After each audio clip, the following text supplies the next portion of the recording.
My son's karate instructor broke his wrist during sparring, then convinced him that crying about pain made him weak. My child suffered in silence for weeks before I discovered the fracture. The instructor kept teaching while my son needed surgery and lost mobility permanently. I'm Mark, 36 years old, male. Father to my whole world. Ethan, 10 years old. He's a sweet kid, the type who apologizes to the coffee table if he bumps into it. Sensitive, kind, not a mean bone in his body.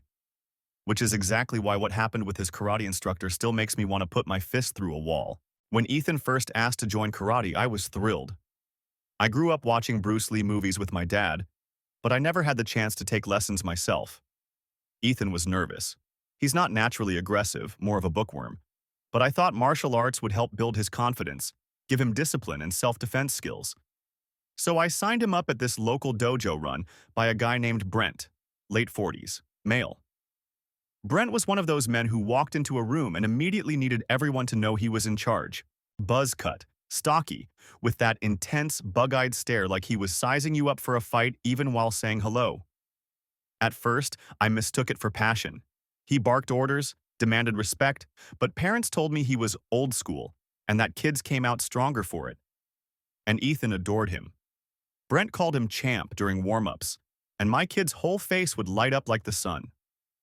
Ethan had always been shy at school, often picked last for games. But here, he had someone who treated him like he mattered. That's what hooked us. That's what disarmed me. I should have paid more attention to the red flags. Brent was obsessed with toughness. If a kid tripped during drills and started crying, he'd say, "Pain is weakness leaving the body." If someone hesitated, he'd laugh in their face until they pushed harder. Parents would chuckle nervously on the sidelines. "Builds character," they'd say. I told myself the same thing. Then came the sparring match. I wasn't there that day. Biggest regret of my life. Ethan told me later in this small, halting voice that Brent paired up with him to push him further. Imagine a grown man, full adult strength, going one-on-one with a 10-year-old who barely broke 70 pounds. Brent threw a kick, Ethan tried to block, and his tiny wrist bent back with a snap. Ethan said the pain was like fire crawling up his arm. He cried out. Of course he did. He was 10. And Brent leaned down, not with concern, but with disgust. Told my son, "Stop crying. Don't be weak. If you're gonna cry, maybe karate isn't for you." Ethan swallowed it.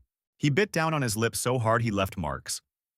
He told me later he wanted to be brave like Sensei said. He sat out quietly, holding his broken wrist, pretending it was fine. Brent didn't call me, didn't tell anyone, just sent my son home like nothing happened.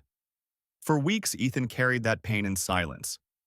I noticed him favoring his left hand, fumbling with homework, avoiding ball games with the neighbors. I asked, and he said he just slept on it wrong. I believed him, because I didn't want to believe otherwise. By the time I finally figured it out, his wrist was mangled. The bone had set wrong. The doctor looked at me like I'd failed my own child. Surgery, pins, therapy, all because some grown man convinced my kid that showing pain was shameful. And now Ethan will never have full mobility in his dominant hand again. I keep replaying it. How I trusted Brent. How I missed the signs. How my son, my sweet boy, thought suffering in silence was strength. And Brent? He's still teaching kids every week, strutting around like some war hero. I'm shaking just writing this. Because I swear, I am not done with him. After the diagnosis, I felt like the floor dropped out from under me. The surgeon explained how Ethan's wrist had already started healing the wrong way, because weeks had passed without treatment. He said, almost coldly, if this had been treated immediately, the surgery might not have been necessary. Those words hit harder than anything. I wanted to scream, at the surgeon for saying it like that, at Ethan for hiding it, but mostly at myself for not seeing it sooner. My boy was sitting there, tiny hand wrapped in gauze, whispering, "I didn't want to disappoint Sensei." That crushed me. He wasn't afraid of pain. He was afraid of being weak in his teacher's eyes. I took him out of karate immediately, but that was just the start. Brent didn't call to check in, didn't ask about Ethan, didn't acknowledge what happened. Nothing. Like my son's broken wrist was just a Tuesday at the dojo. So I went there myself. I showed up during evening class. Parents were lined up on the benches, kids bowing, the smell of sweat, and those blue mats filling the air. Brent spotted me the second I walked in. That smirk, like he knew why I was there and couldn't care less. "Mark," he said loud enough for everyone to hear. "If you're here about Ethan, I already told him. Karate isn't for everyone. Maybe it's best if he sticks to books." That was it. No apology, no accountability. He mocked my son in front of everyone. I lost it. I walked straight onto the mat. Parents gasped, kids froze mid-drill. I didn't care. I got right in Brent's face and told him Ethan had a fracture, needed pins put in, and might never use his wrist the same way again because of his negligence. He laughed. Actually laughed. If the boy can't handle it, he's not cut out for martial arts. That's life. I swear, my fist clenched so hard I felt my nails cut my palms. Every instinct told me to put him through the wall. But Ethan was standing behind me, wide-eyed, and I knew the last thing my son needed was to see his dad brawl with his so-called teacher. So instead, I pulled out my phone and said, clear enough for everyone in the room. "You're going to hear from my lawyer, and the police, and the Board of Martial Arts Licensing. You're done." That wiped the smug off his face for the first time. But that was just the beginning. The second I got home, I started documenting everything. Medical records, Ethan's statements, text messages. I wanted Brent cornered so badly he couldn't squirm out. And here's where it got worse, because Brent didn't take me seriously at first. He thought intimidation worked on kids and parents the same way it worked in his dojo. He was about to find out I'm not a 10-year-old who'll sit in silence. Don't forget to subscribe. The first move I made was filing a police report. The officer took notes, but I could tell from his face he thought it was a civil matter.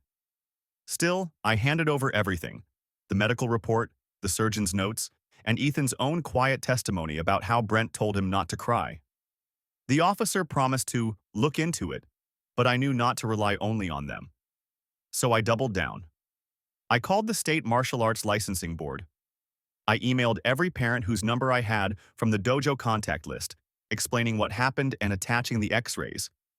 I wanted the whole damn town to know who they were trusting their kids with. That's when Brent showed his true colors. 2 days later, I woke up to find my truck keyed from front to back. Deep gouges, the kind that scream rage, not random vandalism. And taped to my windshield was a note: "Stop slandering me, or you'll regret it." It was laughably sloppy. His handwriting, his aggression, his arrogance all over it. I reported it, of course, but Brent was smart enough not to sign his name. Still, I knew. Everyone who knew him would know. Ethan, meanwhile, was struggling. He was quieter, withdrawn. Every night, he flexed his bandaged hand like he was testing it, as if sheer willpower could undo what Brent had done. And every time he winced, I felt another wave of fury rise in me. The breaking point came when one of the dojo moms called me in secret. Her son had come home with a swollen lip, and when he cried about it, Brent told him, "Real fighters don't go whining to mommy." She'd been brushing it off until she heard my story. Now, she was terrified her kid was next. That's when I realized I wasn't just fighting for Ethan. I was fighting to stop Brent from breaking more kids, so I went public. I posted the entire story on the town's parent Facebook group with pictures of Ethan's x-rays, screenshots of my emails to the licensing board, and the note Brent left on my truck. I didn't hold back. I named names. The post exploded. Parents were furious. Some admitted their kids had been hurt before but never spoken up. Brent's old-school tough love suddenly didn't look like discipline.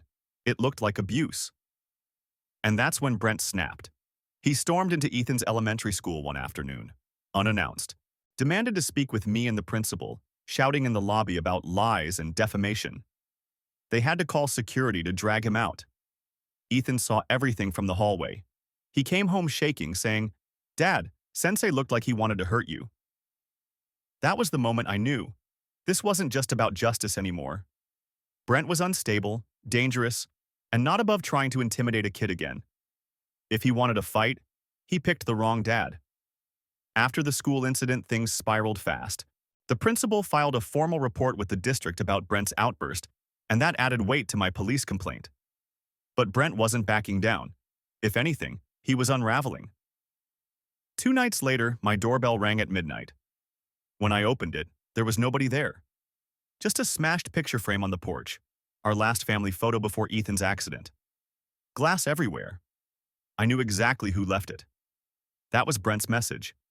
He wanted me rattled, second-guessing myself. Instead, it hardened me. The next morning, I scheduled a meeting with a lawyer. She didn't sugarcoat it. Personal injury, negligence, emotional distress. She said we had grounds for a lawsuit that could shut his dojo down completely. It wasn't just about money. It was about pulling the rug out from under him. But Brent must have caught wind, because he started rallying his loyalists. A few parents who worshipped his tough love crap began messaging me. One actually wrote, "Boys need to learn to man up. Maybe your kid just isn't cut out for life." That one nearly broke me. Ethan read it over my shoulder and quietly went to his room. I heard him crying into his pillow. That night, I sat beside him, held his good hand, and promised, "You will never have to see him again. I'm going to end this." And I meant it. So I set the trap. I told Brent, through one of the parents still speaking to him, that I was going to hold a community meeting about what happened. Open invite for parents, local reporters, anyone who wanted to hear the truth. I knew Brent's ego wouldn't let him stay away. He'd come charging in to defend himself, and this time, I'd have the upper hand. Meanwhile, I sent everything: police report, vandalism photos, medical files, the note from my truck, to a journalist at the local paper. She agreed to attend. The night of the meeting, the library's community room was packed. Parents, teachers, even a few city council members showed up. Brent came in late, stomping down the aisle like some wannabe general. He started shouting the second he hit the front. "This man is lying. My dojo builds character. His kid is weak, that's all." And right there, in front of half the town, I pulled out Ethan's x-rays. I laid them on the table. I read the surgeon's note word for word. Fracture improperly healed due to delayed treatment. Then I looked Brent dead in the eye and said, "Tell them again how pain makes you strong." The room went silent. Even his supporters looked away. Brent lost it, slammed his fist on the table, sent papers flying, and screamed at me, "You're trying to ruin me." Security had to escort him out. But the damage was done. Everyone saw him for what he really was. And yet, this was only the turning point. Because that public humiliation? That was just the start of my revenge. Don't forget to subscribe. Update. Wow. I didn't expect this to blow up like it did. First, thank you to everyone who reached out. Parents, coaches, even a couple of martial arts instructors who said what Brent did was the exact opposite of discipline. It means more than I can explain, especially to Ethan. I've read him some of your comments, filtered out the swear-heavy ones, though he'd probably think they were funny. And for the first time in weeks, I saw him smile. So thank you. Now, about what happened after the community meeting? The fallout has been insane. My post in the parents group got shared over 400 times. Brent's dojo went from packed classes to almost empty overnight.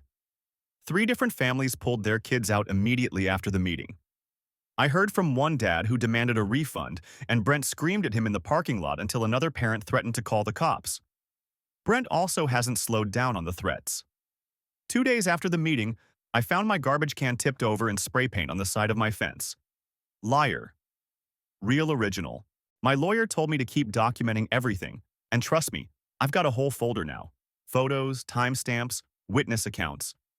If he thinks intimidation will scare me off, he's got no idea how stubborn I can be when it comes to protecting my kid.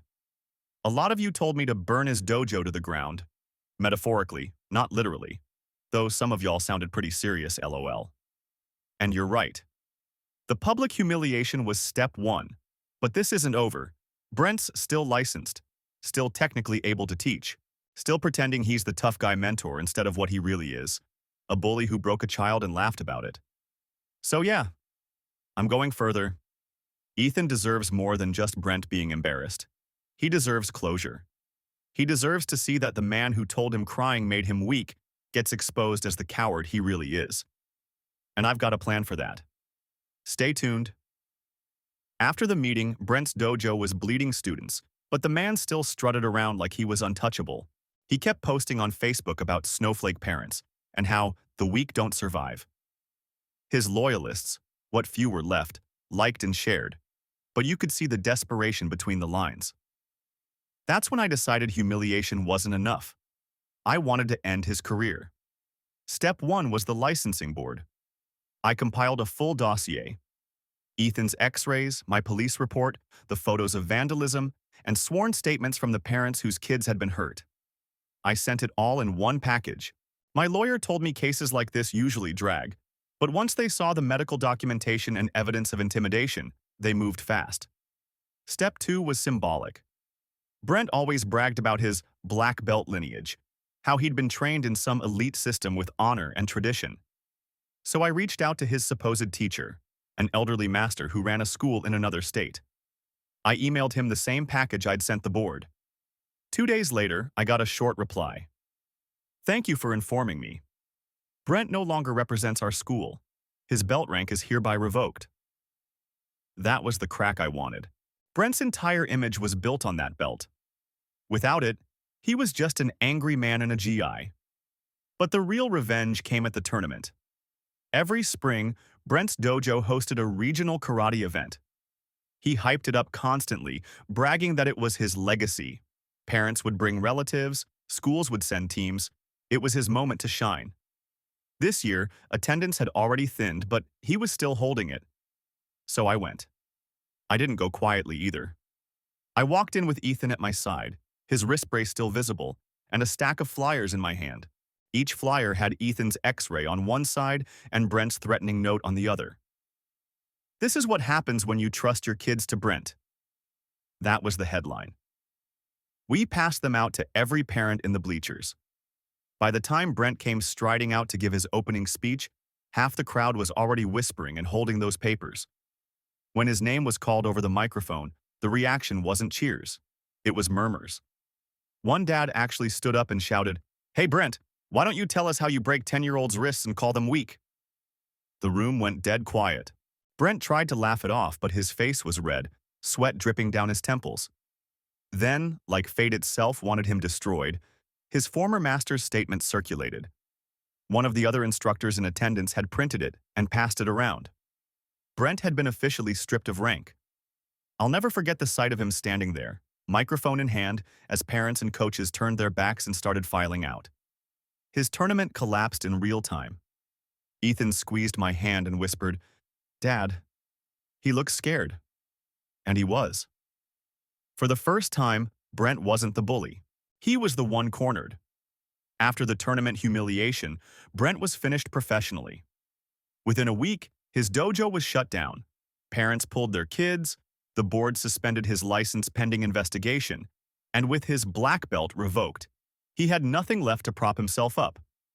But instead of disappearing quietly, he came after us harder. It started small, blocked numbers calling at 2 a.m., silence on the line. Then Ethan's school called me. Brent had shown up again, loitering in the parking lot during recess until staff chased him off. They reported it, but technically he hadn't broken any laws, just made parents uncomfortable. That changed fast. One night, I woke up to Ethan screaming. Someone had banged on his bedroom window hard enough to crack the glass. By the time I grabbed the bat and ran outside, Brent's car was screeching off down the road. That was the final straw. I drove straight to the police station, handed over security cam footage from my neighbor's doorbell camera, clear as day, Brent's car outside my house, and filed for a restraining order. My lawyer pushed it through emergency court within 48 hours, but Brent didn't take it as a boundary. He took it as a challenge. The night after the order was granted, he showed up drunk on my front lawn, shirt half unbuttoned, screaming at the top of his lungs, "You ruined my life! You turned everyone against me!" He kicked over my trash cans, threw a rock at my mailbox, and finally collapsed sobbing on the curb like some tragic martyr. Ethan saw everything from the upstairs window. My boy who used to admire this man was now clutching me, whispering, "Dad, is he going to hurt us?" The cops finally dragged Brent off, cursing and crying, but he was out on bail the next morning. And when he posted on Facebook, ranting about betrayal and fake victims, a handful of his die-hard supporters egged him on, calling me a liar, calling Ethan soft. That's when I decided humiliation wasn't enough anymore. Ending his dojo wasn't enough. Brent had to be remembered for what he really was. Not a teacher, not a fighter, just a coward who preyed on children and destroyed himself. And I had one last move left. Update 2. I honestly thought after the tournament fiasco and the restraining order, Brent would finally crawl back under his rock. Nope. The man has gone completely off the rails. I wasn't even going to post again, but some of you asked for updates, and holy hell, you deserve to know how unhinged this has gotten.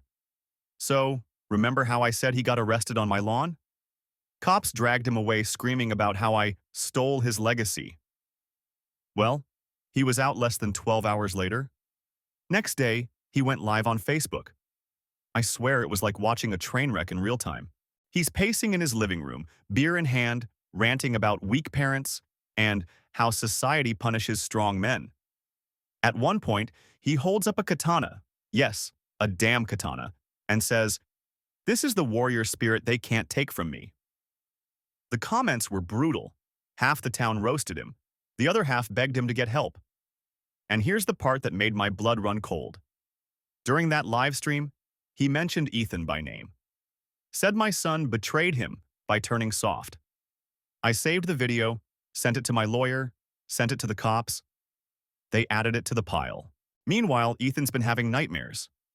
He wakes up crying, asking if Sensei Brent is going to come back.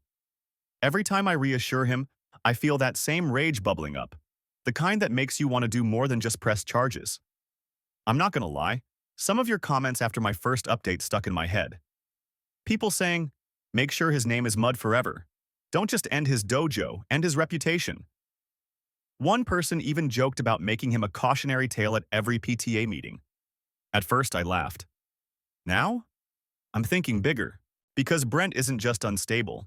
He thrives on pretending he's some warrior martyr. If I can strip that image away completely, leave him with nothing but public shame, it'll break him more than jail time ever could. And trust me, I've got a plan. I'll just say this. Brent wanted to be a legend in this town. And in a way, he's about to be. Just not the kind he dreamed of. Stay tuned. The next part. It's the one I've been waiting for. The live stream was the breaking point. Once Brent mentioned Ethan by name, I knew this wasn't just a legal fight anymore. It was personal war. He wanted notoriety? Fine. I'd give it to him, just not the kind he craved. Step 1. Exposure.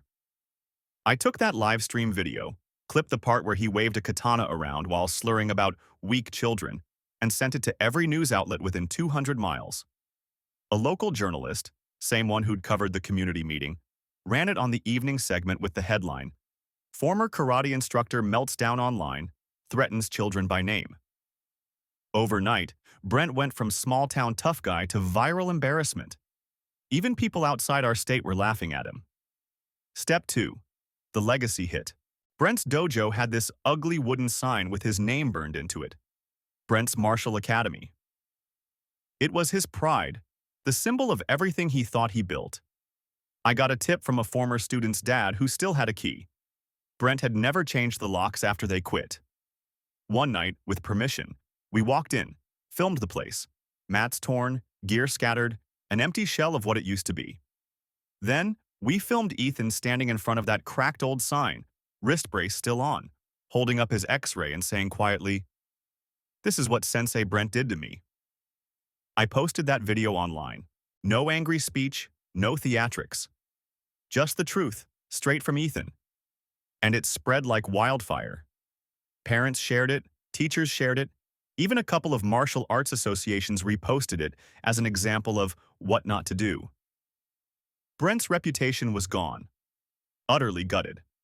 Step 3 was the final nail. The Regional Martial Arts Council held a disciplinary hearing. Public. Brent strutted in like he still owned the room, but I was ready. I brought Ethan, my lawyer, and copies of everything. X-rays, the threatening note, screenshots of his drunken livestream. One by one, witnesses gave statements. Parents, teachers, even the principal who'd had to call security on him at school. When it was my turn, I didn't rant. I just placed Ethan's brace on the table, slid the surgeon's note across and said, This man told my son that crying from pain was weakness, that silence was strength.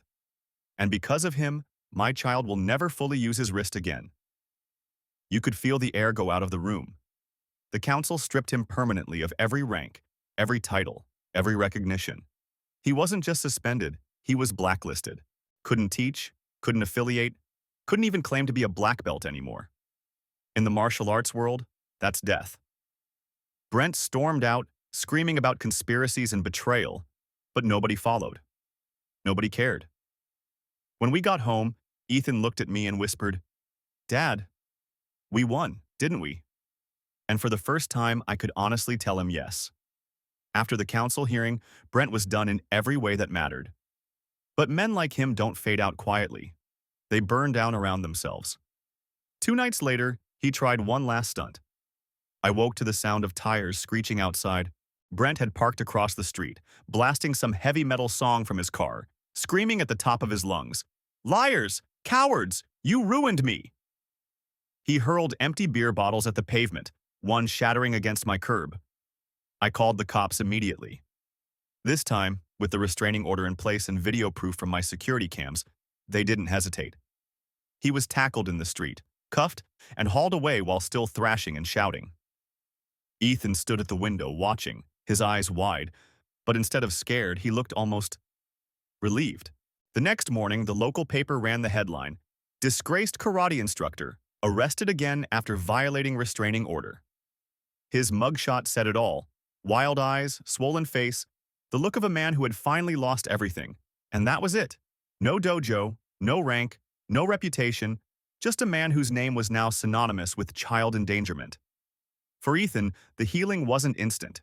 He still flinched sometimes, still tested his wrist with that quiet frustration. But something shifted after seeing Brent dragged off in handcuffs. One night, he told me, "Dad, I don't think I was weak for crying.